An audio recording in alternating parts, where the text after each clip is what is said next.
Excellent. Okay, so previous, as we said, club going back way on the outside there. Very rare. When your hands at this point now, way outside your sort of, with the line of your head and your body, you want your hands to be sort of underneath your chin, and they're a good foot or so outside the way from the body. So as you're coming back in the golf ball now, very, very high backswing, that's just going to result in just chopping down the golf ball. You're hitting the ground hard. The two shots you will get is the one that sort of shoots high to the right and might go 80, 90 yards if we're lucky, or the one that sort of scuttles low left where you sort of bury the club in the ground. Or, as you said, the one that sort of lands on the ground just in front and bounces in front of you. Right. And again, in the winter now, you're coming down that steep. There's no flight on the golf ball. There's no run. So even the ball going at 10 foot off the ground, it's going to land. I had two yesterday that didn't go past the ladies' tee. Exactly, which we don't want to. No. Okay, so as we said, trying to get the sensation, those arms are now sort of taking the golf club back at a sort of takeaway position. The club will be pointing down a little bit, and it'll be nice and under yourself. So we said on here now, let's do. So we just go back to where your takeaway was. So that's where your takeaway was that we said was a bad one. Okay, so we'll mark that spot there. And now we said do a demonstration of a bad one here on the right. So that's your bad one, which you can still see is better than what your old one was. Okay, so that's that one there. And then we said do a better one. So you went back here now and did a better movement. And you can see your hands now underneath the chin there. Much better. So when you did the bad one originally, you were way out. Your bad one demonstrating was still better, which is a good sign. But you're still got to make the distinction between the good and the bad. Okay, so now from here, we went back to the golf ball. We said, right, now obviously do the better swing. Think of those yellow and red lines. Ideally, we'll try and go nearer the yellow line, and we'll see. There you go. We're on that yellow line there. So we're a lot closer to where we need to be.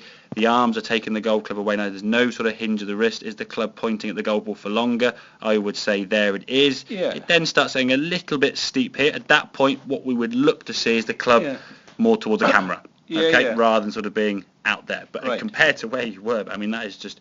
It's a big difference. Chalking. I mean, we just clear them there. Look at those two different takeaways there. That is just probably a good 2-3 foot inside where you were before, which is why now you're getting a much better golf shot. So top of the backswing, we can see your head. That's the thing we said last time. Before we were playing hide and seek, you couldn't. Your arms are just straight up in the air. So when you come back to the golf ball now, the club's got a chance. It's not coming back so steep. We're coming down the target line. We can give that ball a smash. I mean, that ball there. See that ball there is sailing away there. It's a good height. See the blur sort of come into focus. They're in there. Okay, so that ball there sailing away. That's gone a good 140, 150 yards in the air with a good flight. Nothing really, without sort of putting commentators' curse on it, has gone low left. Correct. Nothing has gone high right. A couple of fadey ones, but I would say the 10-15 shots you've hit have all ended up within a sort of 30-yard corridor, which is what we're looking for. Very acceptable. Exactly. Tee shots you could take, so we can get that takeaway, practice that takeaway now, taking the golf club back with just your arms and your shoulders, keeping the golf club, as you said, pointing down a bit longer, whether your left wrist, your watch is pointing at the ball, or keep the club face pointing down, and that, I think, for you is going to be a good sort of pre-waggle or pre-movement, just to get the feeling.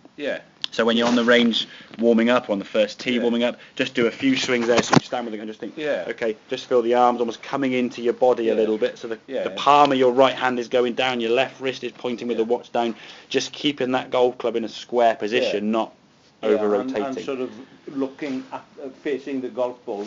Exactly, the face of the club pointing. So if you do it nice and slowly, it'll have two benefits, okay? One, it will ensure you'll be nice and loose with the grip, because you can't take it away slowly if you're gripping it tight, because you'll tend to jerk it away. And secondly as well, it'll keep that club face in a much squarer position, so when the club's not opening, you're not in the need now to try and hit it way to left, because what happens is, the more your golf club aims this way, the more you've got to swing it that way.